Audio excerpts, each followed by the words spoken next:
It's Friday, April 25th, 2025. Welcome to Make It Make Sense. I'm Granthermes. Today on the show, the Democratic decision, which kind of means two things.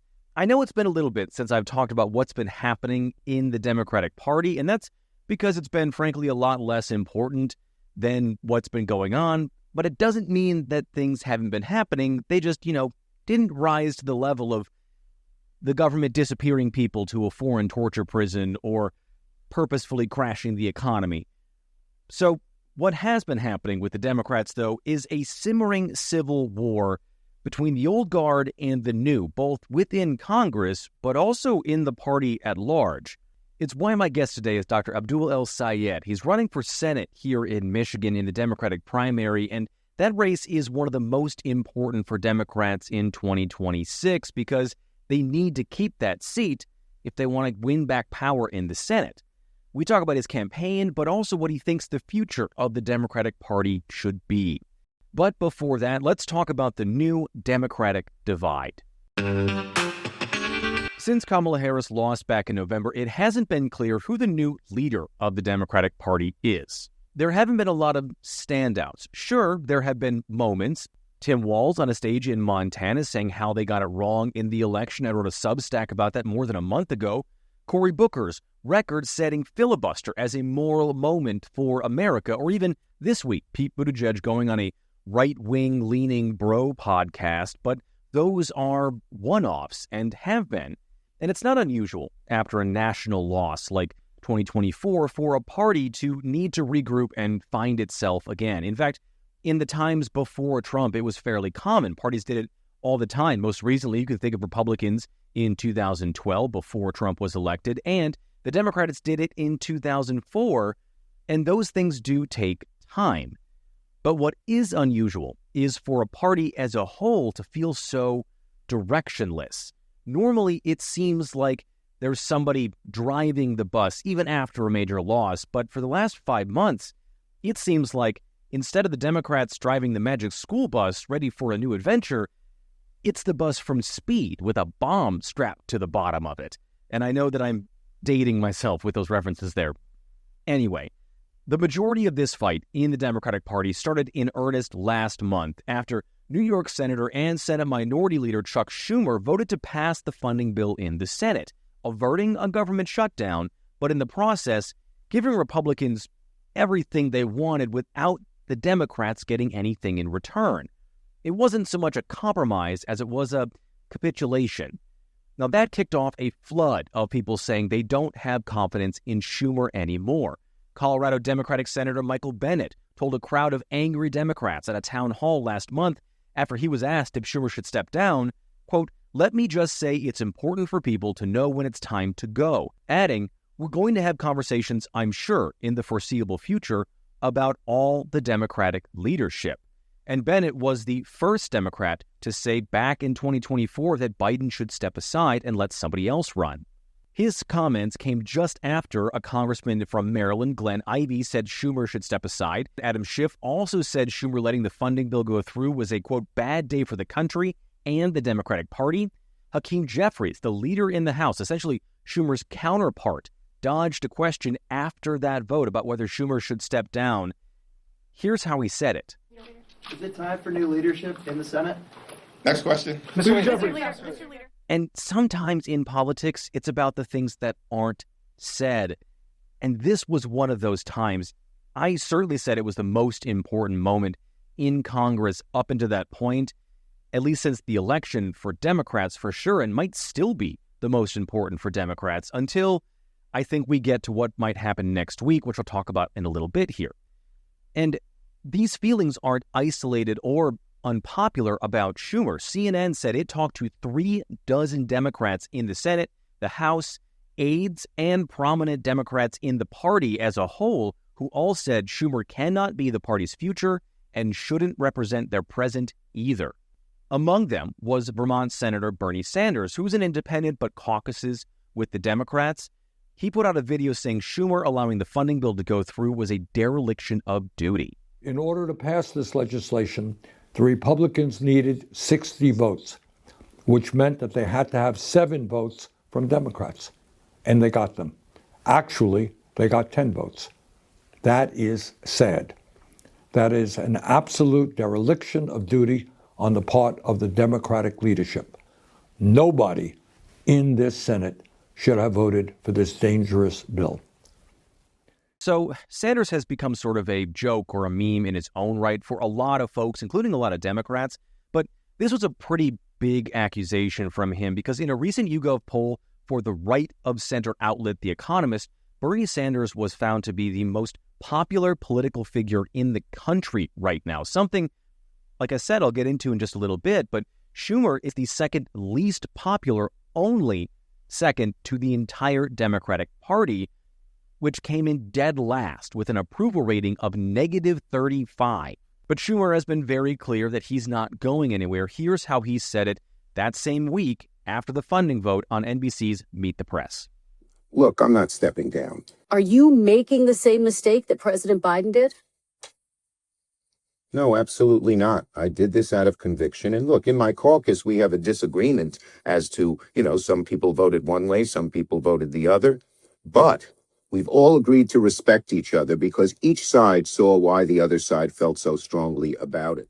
So this was a pretty testy interview, kind of the entire way through there with Kristen Welker. But it's important to understand that Schumer is the most senior person in the Democratic Party right now in any leadership position, including the person that actually runs the Democratic Party, who was only just elected a few weeks ago, which means he isn't going anywhere. And that's kind of, at least as far as the halls of the Capitol are concerned, is where things have stayed. This stalemate where Schumer is willing to throw his weight around against his own party, but not Republicans. But the members of his party know they can't push back too much because there's nobody to pick up the slack if he leaves. But outside of the Capitol and Washington, there has been a growing movement against the party leadership. Nowhere else has that been more apparent than at the rallies that Bernie Sanders, remember the most popular political figure in the country right now, and Representative Alexandria Ocasio-Cortez have been holding in states across the country, with crowds in the tens of thousands of people, more than 30,000 in states like Colorado and California. Not surprising, those are Democratic states, but they've had big numbers in deep red states too, like Utah, where they sold out their crowd of more than 20,000 people, and in Idaho, where it was more than 12,000 people. I didn't even know there were more than 12,000 people in Idaho. Here's how Sanders described what's been going on within the party on CNN while talking about these rallies. It's not, I know, everyone's beating up on Chuck, and I strongly disagree with them. Strongly. No one is in the caucus more critical of Schumer than I am. But it's not Schumer. It's the caucus. It's not the caucus. It's the Democratic Party. You got to take a deep breath and understand that you have a Democratic Party. You got a Republican Party, which is owned by Musk. Any Republican who defies Donald Trump will be primaried by Musk, unlimited amounts of money. In the Democratic Party, you've got a party that is heavily dominated by the billionaire class, run by consultants who are way out of touch with reality. The Democratic Party has virtually no grassroots support. So what we are trying to do is, in one way or another, maybe create a party within the party of bringing millions of young people, working class people, people of color, to demand that the Democratic Party start standing with the working class of this country and take on the very powerful corporate interests that have never had it so good. A sickness within the party is what he's describing. And all of that brings us to where this simmering civil war has boiled over because of a man named David Hogg. Now, that's a name you might know. He was a survivor of the Parkland, Florida school shooting, and then he became a Democratic activist, and he was recently elected to be a vice chair for the Democratic Party organization as a whole. And a few weeks ago, he announced that he, along with his outside group called Leaders We Deserve, will be spending $20 million to run primary challengers to Democrats in sitting seats. So to be clear, this is a party official promising to oust longtime members of Congress or the Senate who are either safe from losing their seats or they're in competitive races and could now have to fight not just a Republican challenger, but also a challenger from within their own party. Now, this set off a firestorm among Democrats. Members of the party have railed against him. Some, like the chair of the New York Democratic Party, said what Hogg is doing isn't just in bad taste, but it's a conflict of interest, seeing him working against the party, not for it. That includes the new head of the Democratic Party, Ken Martin. Martin wrote in an opinion piece for Time magazine, so, making sure that nobody saw it because nobody reads Time anymore. But here's what he said, quote, "This isn't a personal stand. It's a principled stand for something greater than any one of us, the integrity of our party's democratic process. Our role is to serve as stewards of a fair, open, and trusted process, not to tilt the scales," which is a direct shot at David Hogg here. And Martin also said he'd be laying out new rules for party members to remain neutral in primary races. And then, talking to reporters yesterday, he said directly to David Hogg, "You have a decision to make." Hogg, on the other hand here, has remained pretty steadfast in what he wants to do, but has started to give in here and there. He posted this on social media just a few days ago. There's a lot of assumptions going on around the money that Leaders We Deserve is spending. It's not just going into primaries. It's in part because a lot of our headlines are saying, they're spending $20 million to challenge Democratic incumbents. We are doing that, but we also are spending a lot of money to support candidates running for state legislature in frontline seats that can help us gain the majority and in frontline seats for Congress. Because we know it's not just enough to have a lot of great young people elected. We also need to have the majority to actually be able to do something. And we need people in Congress who are ready to meet this moment with the fire and ferocity that we need. So he is saying some things there that he knows people will want to hear, but he also is sticking to what he wants to do. He's also promised to give $100,000 to the Democratic Congressional Campaign Committee, which you'll hear called often the DCCC. They're the folks that help run campaigns in swing states or tough races. And, that's not a whole lot of money when it comes to how much running a campaign costs these days, and has really been seen more of an eye-roll gesture in him just sort of tossing some money the way of the Democratic Party than it has been a signal that he's with the party. And that is where things stand, at least until Martin puts out the new guidelines. And as I'm recording this, he hasn't put those out yet. But that's not where I'm ending what we're talking about, because this fight isn't a new one for the Democratic Party. It's one that's been here a lot longer than the last election. A lot of people are pointing to this starting in 2016, when the party put its thumb on the scale for Hillary Clinton, ensuring she'd be the nominee instead of Bernie Sanders. And the resentment and tension among voters from that point who either left the party or lost faith in the party has hung around for the last 10 years. But if you go back even further, 2008, when a newly elected Barack Obama pulled money from state-level parties against what they wanted to do because it essentially hobbled the party's future prospects, something that they're still dealing with today, or even in 2000, when Democrats wanted Al Gore to fight harder when that case went to the Supreme Court instead of more or less conceding to George Bush. Despite the Supreme Court ruling in that case, the feelings of voters feeling abandoned or wronged by the party have been happening for the last quarter century at this point. And those feelings were dug back up in 2024 as a lot of voters who may have liked Joe Biden as president saw their voices and concerns about his flawed candidacy, to be generous about it, fall on deaf ears until it was ultimately too late for the party to recover.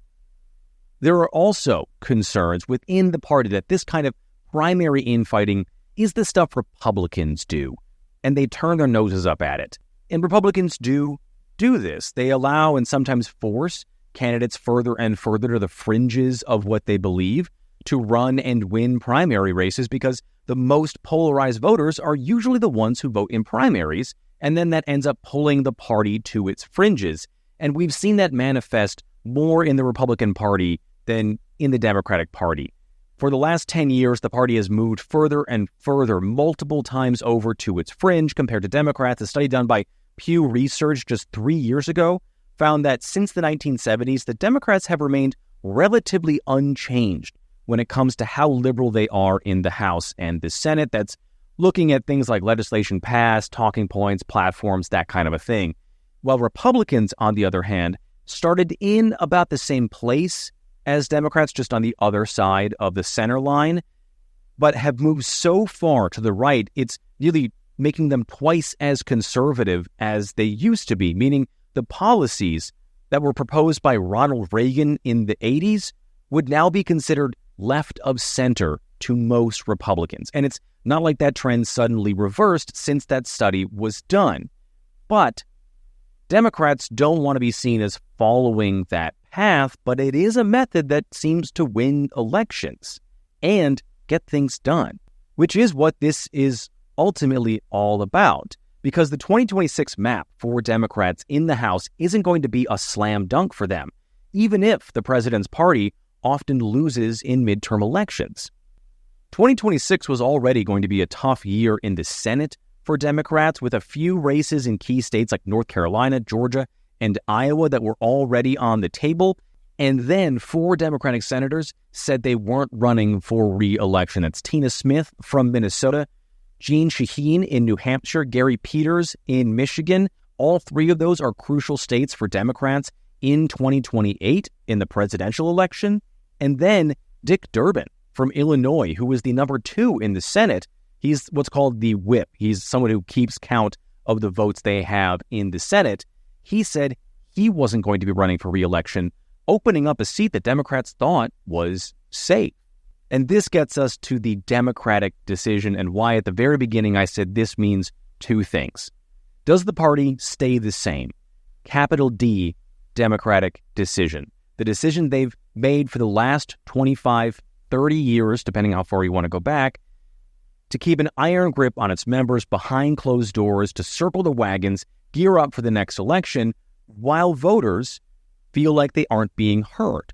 Or does it invite in new blood and allow them to make a democratic decision, a small d decision to listen to voters, forcing members to take stances they wouldn't have otherwise, potentially angering donors and party higher-ups as they cobble together a message that might be popular to a certain group of voters that they have been leaving behind? And that's what I mean by democratic decision. And it's part of the questions that I put to Dr. Abdul El-Sayed this week. He's running for Senate here in Michigan, where I'm recording from, and it's a really interesting conversation, even if you're not in the state of Michigan. We talked about his candidacy, the race he's in now, and what the future of the party needs to look like. But because it happened yesterday, I didn't get a chance to ask anybody else about this. RFK Jr., the NIH, Autism Registry, all of the stuff that he has been talking about. As somebody who was, the head of health here in Detroit, the head of the Wayne County, the surrounding county in Detroit health department, what do you make of this administration's push around health and I guess the greater Make America Healthy Again movement?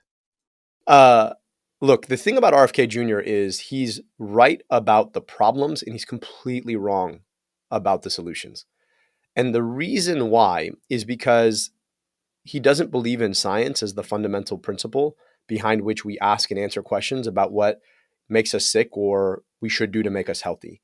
And so you think about his push on nutrition. I mean, a lot of us have been trying for a very long time to drive a conversation about nutrition. The tough part is that the challenge with nutrition is about corporations who dominate our economics in ways that leave us eating ultra-processed foods that come from like 2 ingredients, which is corn and soy. And if you really wanted to solve the problem, banning some dyes, fine, like cool, do that. But if you really want to solve the problem, you got to take on the power of these huge multinational corporations, folks like Unilever, and the ways that they shape our agricultural legislation. And so I worry that a lot of what he does is for social media consumption and to grow a brand and to troll. And that's nowhere more true than it is when it comes to the question of vaccines. And I worry that in the context of the worst measles outbreak in 25 years, this a disease, by the way, 25 years ago, we had thought we had all but eradicated because of the effectiveness of vaccines, that he is trying to hem and haw about the single best way to prevent measles, which is a measles vaccine. And he's using mis and disinformation about a false connection between the MMR vaccine and autism to try and drive that. And most recently, he announced a autism registry. Now, I have a lot of worries about what it means to cut 20% upwards of the HHS workforce and then ask people to trust you with their data when you've literally just cut a lot of the workforce who's supposed to keep that.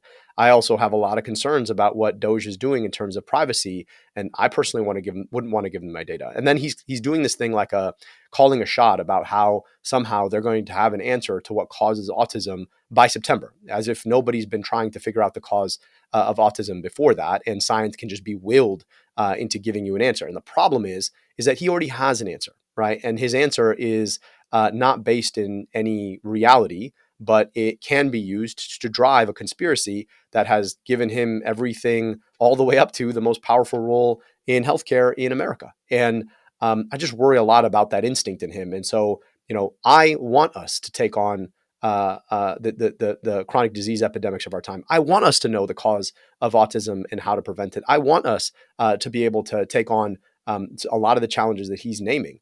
I just know that it's a lot harder to do than posting on social media or trolling everybody who's been working really hard to figure it out in the first place. And so, best of luck if you're serious about solving the problem.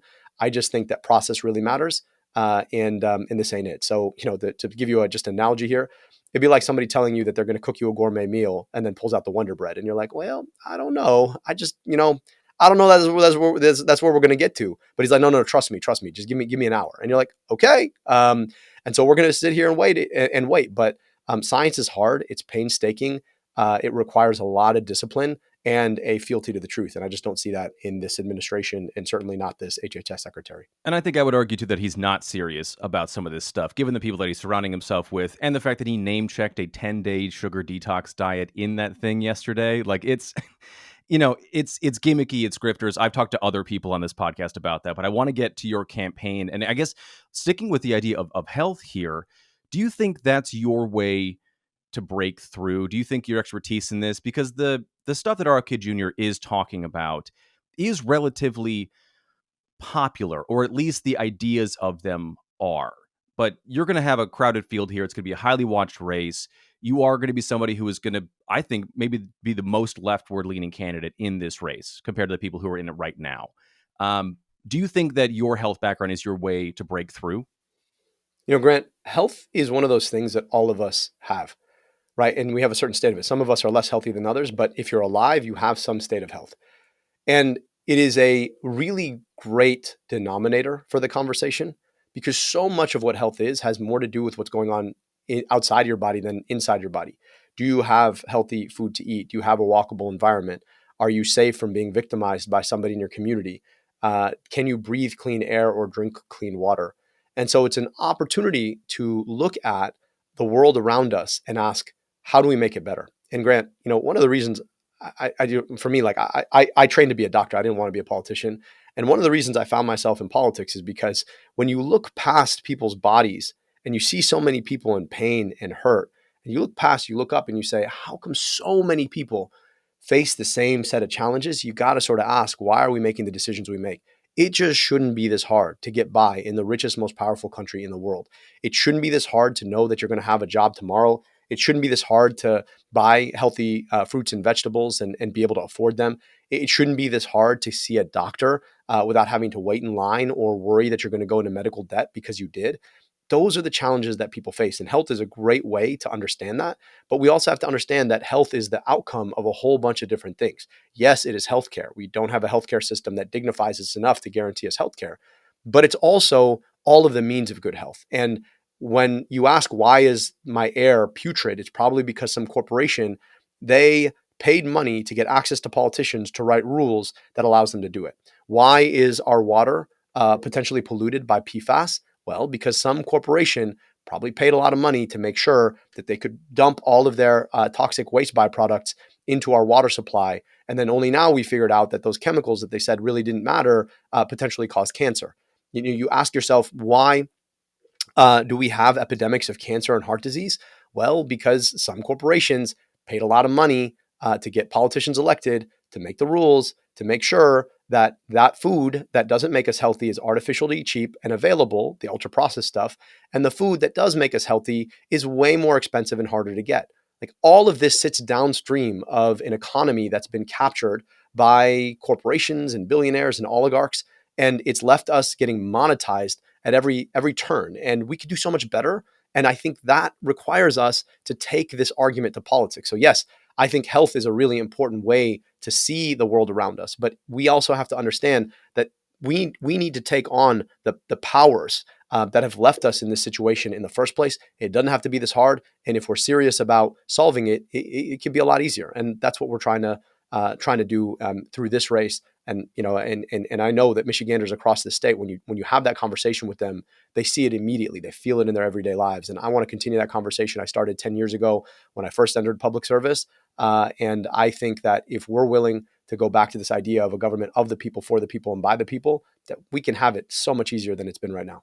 You talked in other interviews and things that I've read and watched about fighting right now, that right now is the moment for the Democratic Party to fight. You can work on building things later. What does fighting look like to you? And how do you keep that fight from being something that's off-putting to voters? Because I think a lot of people right now are really tired of feeling like they have to constantly struggle and constantly fight when they're struggling in their own life. I think you're absolutely right. Nobody wants fighting for fighting's sake, unless, of course, you're Donald Trump.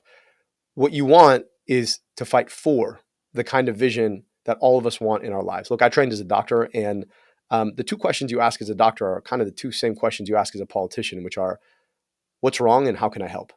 And what people are saying is, my life is so much more insecure. I'm in so much more pain than I need to be. And when you look at the people who've exploited that pain to get to power, they're just making it worse. So right now, in the same way that healing requires you to fight a disease, we got to fight a disease. And now, I said something when I ran in 2018 that Donald Trump wasn't actually the disease himself. He was just the worst symptom. And so you've got to take down the symptom, but you've also got to take down the disease. And that means that we've got to step up to Trump and Musk and all of the MAGA heads in Congress that are allowing them to run roughshod over the best things that government does. I mean, dude tanked the global economy so he could pass a stock tip to his billionaire friends. You look at him destroying programs, ending research grants for cancer research, right? There are people who are going to die because we didn't discover the cure to their cancer that we could have discovered but for him cutting these programs. You look at him disappearing people off the street because they dared to use their freedom of speech. We got to fight that symptom, but we've also got to take the disease on. And the disease is a politics that has been dominated by folks like him, billionaires, corporations, and oligarchs for a very long time.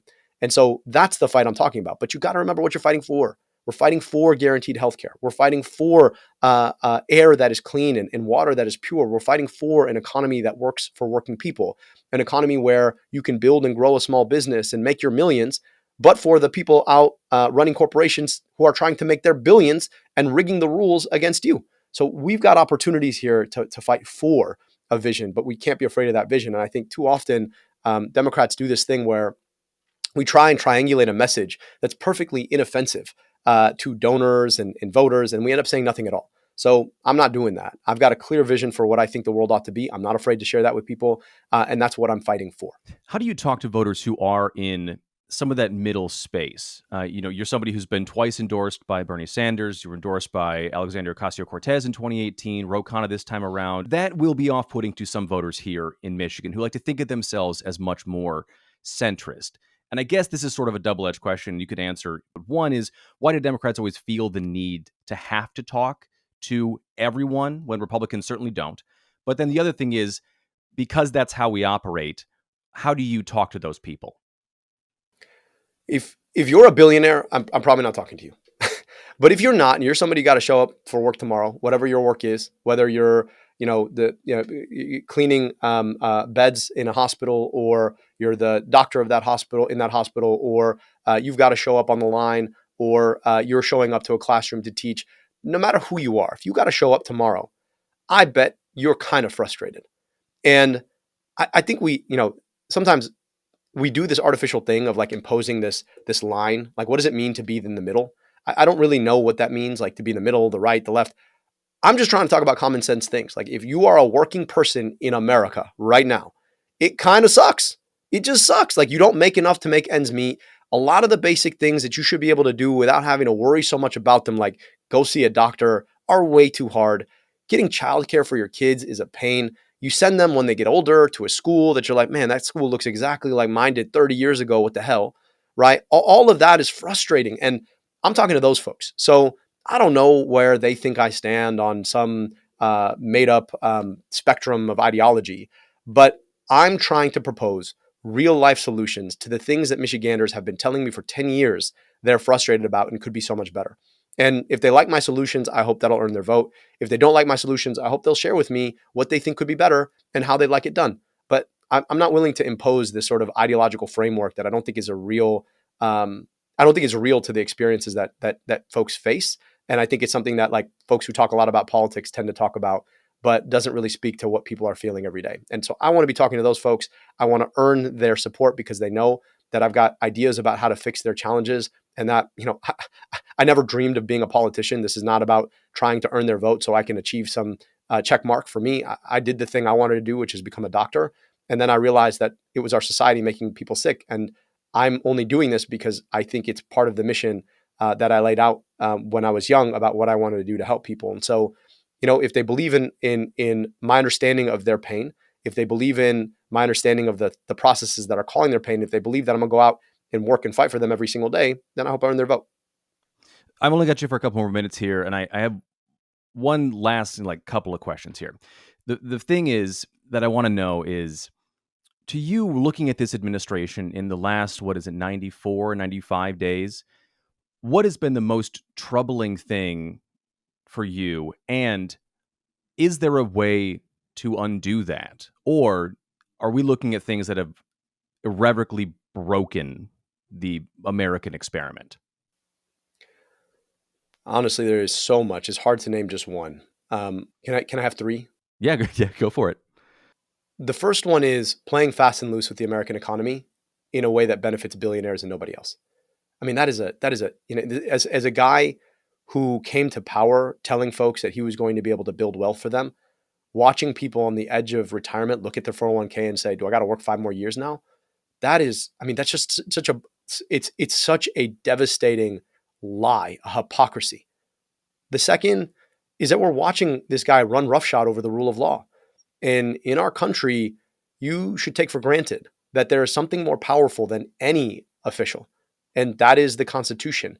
And when folks openly oppose that Constitution in ways that literally disappear people for signing their name to an op-ed, I think all of us should be worried. And I think it's easy, right? And they're banking on the idea that the people they're going after first feel like they're far away from most people's everyday experience. But once you start creating those precedents, it's only a couple of steps from there to them coming after you. And then the third one is that they're going after the things that government does best. I think about the National Institutes of Health. That agency is the single biggest research agency in the world and has been responsible for 99% of the basic science that ends up being the cures and the medications that we have sitting in our medicine cabinets.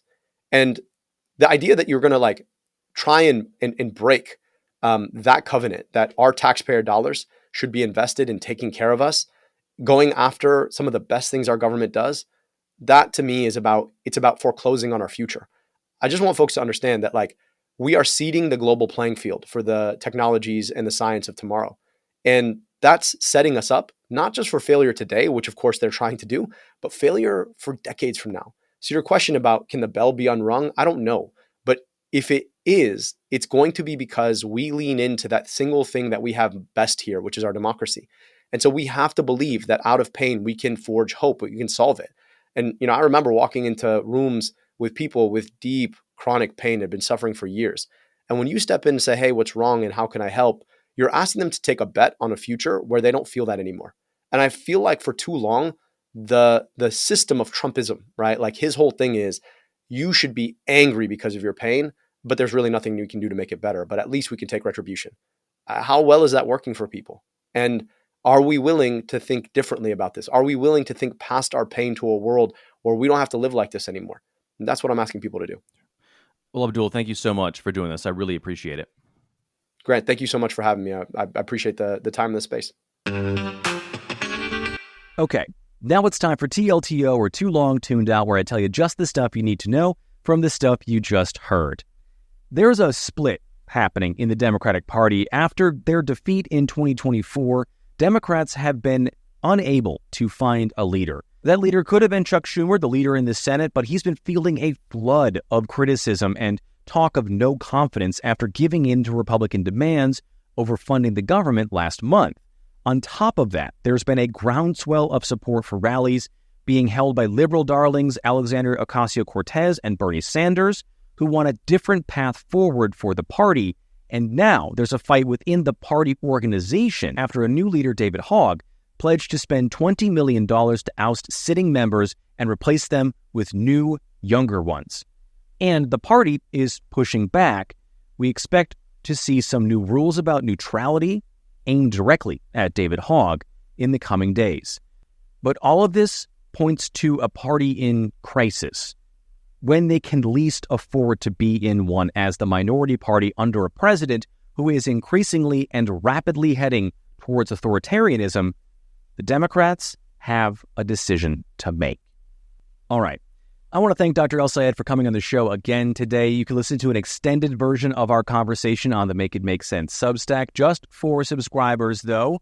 And because I mentioned the Substack, that is it for the show today. Please rate and review this podcast on whatever app you listen to it on. Like, subscribe, hit the bell for notifications on YouTube, and then share the show on social media. It's MIMS News Pod. That's MIMS News Pod. It's all one word on every platform.